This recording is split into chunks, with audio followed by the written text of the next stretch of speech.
The second year of Darkfest proves to be bigger and better than last year, as events spill out from the Portsmouth boundaries, including music, mystery and maybe a little bit of murder. Well, author Will Sutton joins me once again to tell us more of what to expect during this macabre celebration. Well, Will, thank you once again for coming in and joining us, and I felt a little bit left out this time when you always come in with these weird and wonderful hats, so I thought maybe actually I'll pop one on as well. How about that? Very nice. You'd be welcome at any event like that. Fantastic. Now, before we get started on sort of talking about through Darkfest, you're just going to give us a little taste of what we can expect. Shall I give you a little snippet? This is from a song about Victorian diagnoses, you know, wow. that all terrible ways that they were sent into asylums. So we think, it's a little bit more complicated than that, but it's my Victorian diagnoses song. It's my disease and diagnoses song. There's consecutive dementia, atrophy, dyspepsia, apoplexy, scarlatina, chronic mania, hereditary predisposition, domestic affliction, overstudy of religion, epileptic fits, dissolute opium habits. There's intemperance, sluggish blood business, trouble, desertion by husband. That's my Victorian diagnoses song. They're all real ways you could be brought into an asylum in the 1860s and 70s. Wow. I'm getting a hint of kind of Monty Python medical love song there. That's true. You spotted the influence. But yes, not all the sexually transmitted diseases. No, not a couple of them. And that's, of course, as well as kind of performing and talking at some of the Darkfest events. Actually, you've helped to organise it this year as well. That's right. I got roped into it, as one does, by running my Day of the Dead event. It's the 5th year this year, on Monday the 30th of October in the Square Tower. And that started as a story event, then gradually poets and musicians crept in. My friend Dr. Carl Bell of the University of Portsmouth came along with his Supernatural Cities project, and he wanted to run an event, and suddenly the festival was born. And as we mentioned in the read there as well, actually the festival's kind of spilled out of side of Portsmouth now as well. So I believe on Saturday you've got an event running in Fareham. That's right, Saturday 28th from 12 till 4. A massive crime fact, crime fiction day with about 10 crime authors, several crime experts, forensics, past and present.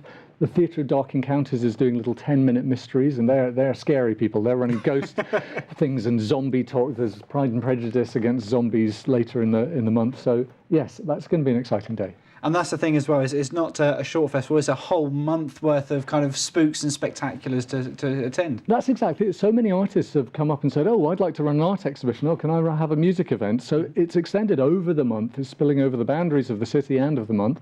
And there is something for everyone. There's spiritualist talks, there's paranormal investigations, there's zombies, there's murder mystery on the HMS Warrior, stories in Hunter-Gatherer Cafe, an art exhibition there. So there's a lot to get involved with if people can find us, yes. And again, all things for different tastes. So whether you're into music or poetry, or actually you want to do a little bit of kind of ghost investigating for yourself as well. That's right. There's a few quite serious events as well. For example, there's an art exhibit, a workshop rather, at Aspects Gallery, but that's about Spring-Heeled Jack, who's one of these Victorian counter-heroes. He's a kind of pre-Batman anti-hero. Oh, wow. And you can actually learn something about that while producing some art.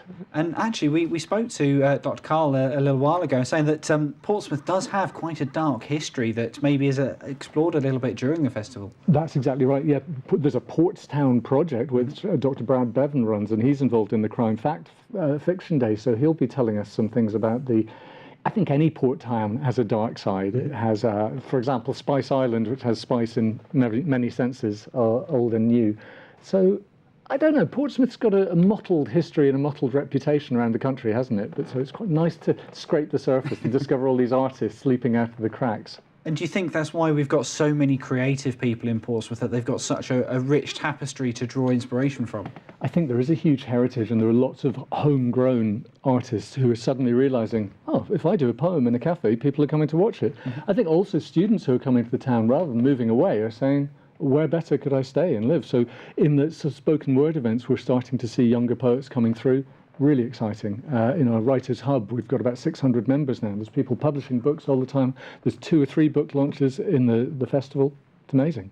And Is it mandatory that you have to have quite a fantastic hat to be able to attend the festival, or is it just yourself and I? No, absolutely. You'll be thrown out without a hat. Maybe a moustache would do. No, I think definitely a moustache. Obviously, as I say, it's moving into November, so that could be quite topical as well. Oh, that's a nice. Yes, we could put those things together. I'll work on it.